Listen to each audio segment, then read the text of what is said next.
everyone, welcome back. Hari ini aku akan cerita tentang My Gadis Sampul 2019 Experience. Jujur ini adalah salah satu topik yang paling sering ditanyain di DM Instagramku pribadi. Jadi kayaknya lebih enak kalau aku bikin satu video full aja dan penjelasannya juga lebih jelas dan komprehensif. Oke, jadi langsung aja kita ke videonya. Mungkin aku akan menjelaskan sedikit tentang Gadis Sampul buat teman-teman yang belum tahu.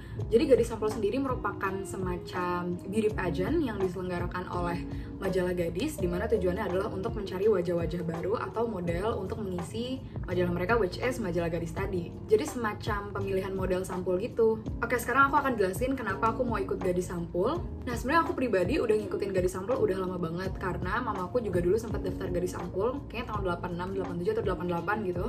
Dan Gadis Sampul is just very prestigious here in Indonesia. Banyak banget alumni yang sukses dan beberapa diantaranya udah pasti nggak asing lagi di telinga kalian. Ada Dian Sastro, Maudy Ayunda, Vanessa Priscilla, Jihana Almira, Kevin Liliana, dan masih banyak yang lainnya. Sebenarnya kalau untuk aku sendiri, dari awal memang tidak ada niat untuk menjadi model atau berkarir di dunia entertainment. Tapi aku merasa Gadis Sampul merupakan stepping stone yang bagus banget, terlepas aku mau jadi apa nanti ke depannya. Karena Gadis Sampul is just very beneficial dan bisa membuat kamu jadi lebih berkembang as an individual. Ada satu video dari Mbak Dian Sastro yang dari dulu aku selalu nonton. Itu waktu itu kalau nggak salah Mbak Dian lagi interview di Sarasehan, dan disitu membahas tentang pengalaman Mbak Dian dari awal dia merintis karir. Dia kan merintis karir dari Gadis Sampul, dia pemenangnya kalau nggak salah di tahun 97. Itu keluarnya dari majalah Gadis. Berarti Gadis Sampul. Oke. Gadis Sampul. Kenapa Gadis Sampul selalu sukses segala macam gini. Di riset lagi, kenapa dari 10.000 pendaftar yang menang cuma satu orang? Apa bedanya? Gue riset tuh pemenang satu dari tahun 93 sampai 2000 sampai berapa? Sebenarnya motifku ikut Gadis Sampul tuh sama banget sama Mbak Dian. So one of the reasons aku ikut Gadis Sampul adalah I really wanna earn my own money. Dan ini sebenarnya sedikit fun fact aja sih. Jadi setelah aku keterima jadi finalis Gadis Sampul, ada salah satu finalis namanya Jubili. Hai Jubi. Nah, ternyata Jubi juga suka banget nonton video itu dari dulu, dan kita tuh selalu repeat. Jadi emang kebetulan aja suka video yang sama gitu. Anyways, balik lagi. Nah, aku mulai ngikutin serius Gadis Sampul itu pada tahun 2016. Waktu itu yang menang Kak Carmela. Aku mulai ngikutin beberapa finalisnya, mulai mempelajari profil-profil finalis yang keterima. Apa sih yang membedakan finalis yang keterima sama yang gak keterima gitu. Karena kan yang daftar juga ribuan gitu. Kenapa yang cuma dipilih 20 dan lain sebagainya. Aku awalnya sempat pengen ikut Gadis Sampul tahun 2017, tapi sayangnya pada tahun itu Gadis sempat vakum sehingga pemilihan Gadis Sampul 2017 itu ditiadakan. Jadi semacam break 1 tahun, lalu nanti di 2018-nya ada pemilihan lagi. Nah, tapi pada tahun 2018 itu aku baru masuk SMA, jadi masih euforia, terus lupa, terus ya fokus belajar dan lain sebagainya. Jadi sebenarnya kelupaan sama mimpi yang pengen jadi Gadis Sampul itu. Dan sebenarnya tahun 2019 kemarin aku nggak ada niatan pengen ikut Gadis Sampul. Maksudnya dari awal tahun tuh Gadis Sampul tuh nggak di dalam list aku gitu sebenarnya. Jadi benar-benar nggak sengaja banget akhirnya bisa ikut Gadis Sampul. Nah, jadi aku inget banget waktu itu aku lagi di kelas, aku lagi baca berita biasa, aku lagi buka HP dan scrolling berita gitu, dan aku nemu satu headline yang bunyinya kayak gini kalau nggak salah. Alia Savana Shakila, pemenang Gadis Sampul 2019, kalau nggak salah kayak gitu. Nah, jadi Kak Alia itu pemenang Gadis Sampul tahun 2018.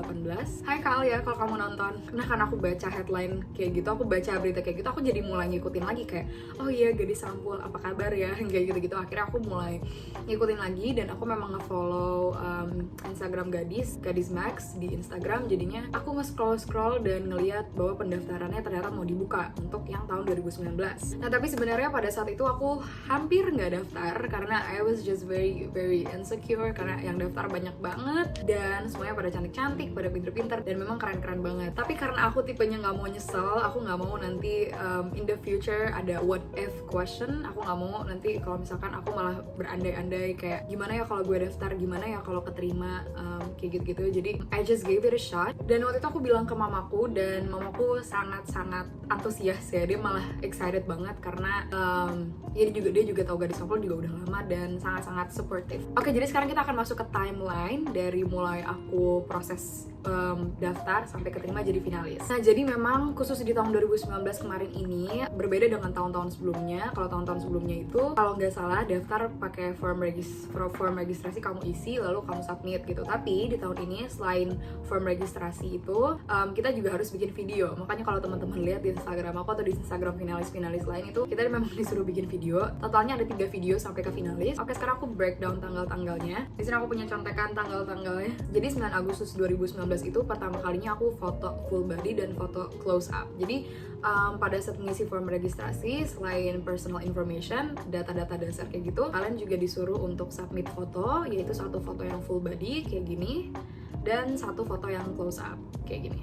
Nah, pada saat itu kita juga disuruh submit video yang kayak aku tadi udah bilang. Untuk tema video yang pertama ini, temanya cantik itu apa? Jadi ya definisi cantik menurut kita masing-masing. Aku mulai syuting pertama kali itu tanggal 6 September 2019. Waktu itu aku dibantu sama temanku namanya Azel. Dia jago banget. He's just very talented. So shout out to him. Hi Azel.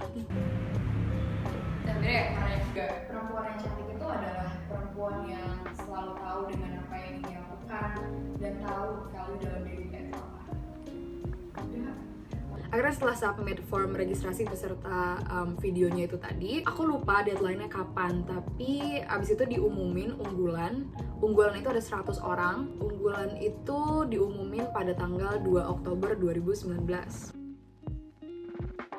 Akhirnya setelah diumumin masuk ke tahap unggulan, abis itu kita disuruh bikin video lagi, video yang kedua. Temanya itu adalah Creating Goodness. Waktu itu Gadis juga berkolaborasi dengan Export. Dan aku submit videonya tanggal 14 Oktober 2019.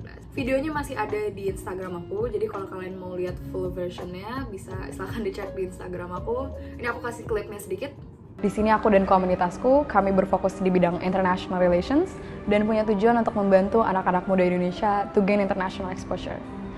Indonesia sebenarnya punya banyak sekali anak-anak yang cerdas yang bisa bersaing di dunia internasional. Tapi kebanyakan dari mereka yang aku lihat kekurangan informasi dan cenderung takut untuk memulai. Dari tahap unggulan, kita ke semifinalis. Waktu itu pengumuman semifinalis pada tanggal 28 Oktober 2019. Alhamdulillah keterima. Kalau kamu diterima jadi semifinalis Gadis Sampul, semifinalis itu ada 40 orang. Kamu akan diundang ke kantornya Gadis di Jakarta, di mana kita melakukan serangkaian proses penjurian, yaitu ada foto ulang dan juga interview. Nah, karena pada saat itu pertama kalinya kita ketemu semifinalis yang lain, jadi insecure tuh makin tinggi. Karena memang, wah keren-keren banget, dan lain sebagainya. So, aku waktu itu insecure banget sih dan merasa nggak fotogenik sebenarnya. Aku tuh nggak fotogenik sebenarnya, aku juga nggak ngerti kenapa. Dan pada saat itu aku mikir gimana ya aku bisa menonjolkan diriku, tapi kalau nggak difoto berarti harus di interview. Nah, akhirnya setelah proses penjurian selesai yang semifinalis, kita ternyata disuruh untuk buat video satu lagi. Aku kira tadinya oke, cuma 2 video terakhir ini gitu. Ternyata kita harus bikin 1 video lagi. Nah, video itu temanya Freedom to Be You. Waktu itu Gadis berkolaborasi dengan Hearst Protect. Sama seperti video kedua, video ketiga ini masih ada di Instagram aku, jadi silahkan cek untuk teman-teman yang penasaran video aku kayak gimana. Aku sadar aku kekurangan satu hal, yakni wadah untuk aku menyuarakan gagasan-gagasanku sendiri. Oleh karena itu, aku juga mengembangkan podcast bernama Suara Denai, di mana aku bisa bebas berekspresi, berkreasi, dan juga terus mengasah kemampuan public speakingku. Dan pada saat itu aku submit video ketiga itu pada tanggal 5 November 2019. Akhirnya 1 minggu kemudian, yaitu tanggal 12 November 2019, aku di email dan juga diumumkan lewat Instagram account Gadis kalau misalkan aku masuk ke finalis 20 finalis Gadis Sampul. Akhirnya setelah melewati proses seleksi yang cukup panjang selama 3 bulan, dimana kita ada penjurian, ada interview, ada foto ulang dan lain sebagainya, bikin video juga. Akhirnya itu benar-benar terbayar karena akhirnya bisa masuk 20 finalis Gadis Sampul. Nah, kalau misalkan teman-teman masuk jadi finalis Gadis Sampul, itu sebenarnya teman-teman otomatis memang udah Gadis Sampul gitu. Maksudnya sudah tersaring menjadi 20 dan akan mengikuti proses karantina setelahnya. Sebenarnya sehari sebelum diumumin finalis Gadis Sampul, aku ditelepon dari pihak Gadis. Mereka nanya kalau misalkan kalau kamu keterima jadi finalis Gadis Sampul, kamu bisa nggak datang tanggal segini gitu. Dan itu udah agak-agak, aduh gue keterima nggak ya, udah kayak gitu sih. Jadi udah di spoilerin duluan sebenarnya. Oke, setelah itu kalian akan dipanggil lagi ke kantor Gadis untuk melakukan proses makeover. Nah, ini sebenarnya untuk beberapa orang, beberapa finalis lain mungkin agak ngeri-ngeri gitu. Tapi kalau aku pribadi sih sebenarnya santai banget ya. Pada saat itu aku dipotong rambutnya. Jadi tadinya aku agak panjang gitu, agak segini deh kalau nggak salah. Terus aku dipotong sampai segini. Jadi sama dagu masih panjangan dagu. Tapi itu seru banget sih karena memang dipotong sama profesional juga dari Irwan Team. Jadi aku merasa rambut baru dan fresh dan lain sebagainya. Setelah makeover, kalau nggak salah besoknya atau 2 hari setelahnya kita karantina selama 5 hari.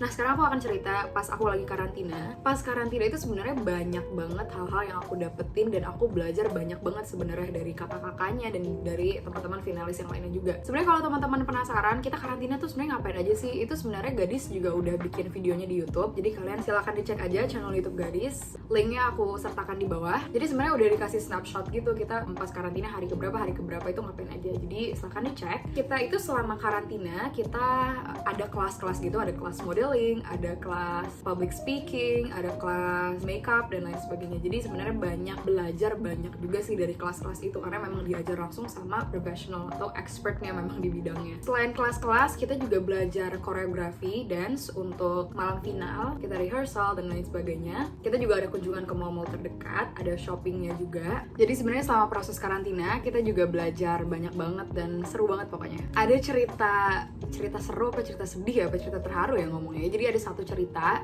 Jadi pada saat itu kita lagi rehearsal, itu rehearsal terakhir sebelum final kalau nggak salah. Jadi Gadis itu tuh punya semacam bukan soundtrack.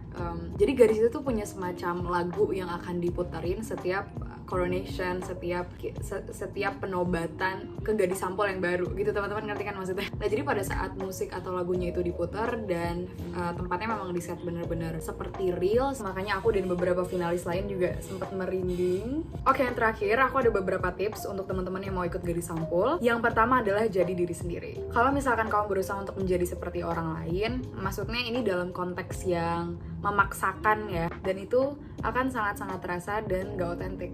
Padahal sebenarnya di sana nanti judgesnya pengen melihat diri kamu yang sebenar-benarnya gitu. Yang kedua, kamu harus bisa menonjolkan sesuatu dari diri kamu yang membuat kamu berbeda dari orang lain. Tentunya ini perbedaan yang positif dan dengan cara yang positif juga ya. Dan tips yang ketiga, yaitu yang paling penting menurut aku, yaitu untuk enjoy the process. Jangan terlalu dipikirin, jangan terlalu stres gimana-gimana, dan jangan terlalu insecure kayak aku waktu itu juga. Karena sebenarnya ini pengalaman aku pribadi ya, waktu aku karantina, dari proses seleksi juga sampai karantina, itu sebenarnya persaingannya nggak kerasa. Jadi pas karantina juga kita kayak field trip dari sekolah anak-anak ber-20 gitu, saking nggak kerasa kompetisinya gitu. Jadi teman-teman nggak usah khawatir nanti akan ada permusuhan apa kayak gimana segala macam, itu sebenarnya nggak terjadi karena 5 hari kalian benar-benar harus berinteraksi dengan 20-20-nya. Jadi menurut aku sih seru banget dan di-enjoy aja waktunya, lumayan liburan juga.